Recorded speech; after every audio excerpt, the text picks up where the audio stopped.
কোনো একদিন এ দেশের আকাশে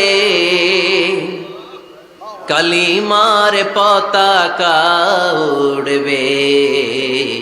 সেদিন সবাই খোদাই বিধান পে দুঃখ বেদনা ভুলবে। কোনো একদিন এদেশের আকাশে কালিমার পতাকা উড়বে। সেদিন সবাই খোদাই বিধান পে দুঃখ বেদনা ভুলবে। চিৎকার করে বলেন ঠিক কিনা? এই স্বপ্ন প্রতিটা মুমিনের অন্তরে থাকার দরকার আছে না নাই? ইসলাম বিজয়ী শক্তির মসনদে বসুক, এটা যে সহ্য করতে পারে না, অন্তর থেকে যে এটা চায় না, ও মুমিন নয়, ও মুনাফিক। চিল্লায় বলেন ঠিক কিনা? এজন্য বিশ্বনবী বললেন আফদালুয যিকরি লা ইলাহা ইল্লাল্লাহ।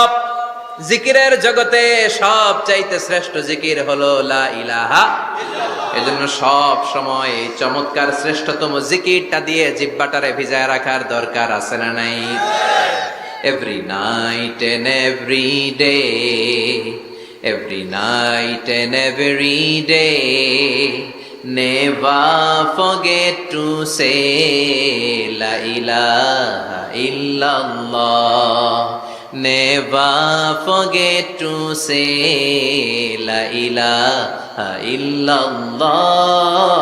Never forget to say La ilaha illallah.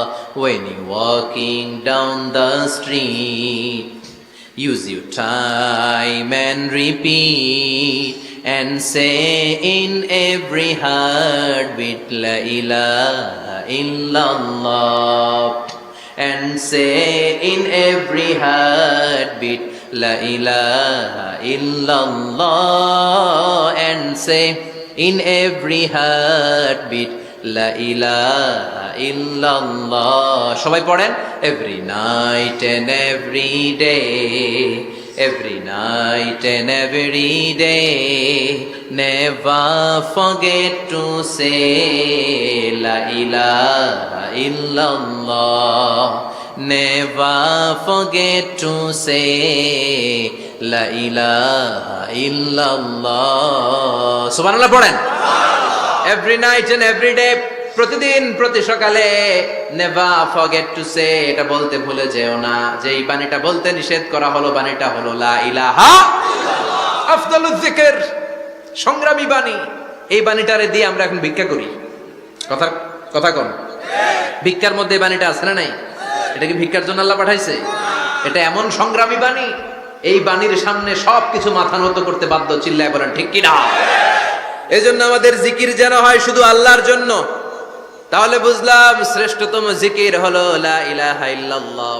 আবার বিশ্বনবী বললেন আহাব্বুল কালামে ইলাল্লাহি আরবাআ, আল্লাহর কাছে চারটা কথা সবচাইতে প্রিয়। চিল্লায় বলেন কয়টা? লা ইয়াদুররুকা বিআইয়িহিন্না বাদাতা, কোনটা দিয়ে শুরু করবা এটাতে সমস্যা নেই, আগে পিছে যেমনে মন চায় পড়ো। চারটা কি? একটা হচ্ছে সুবহানাল্লাহ, আরেকটা হচ্ছে আলহামদুলিল্লাহ।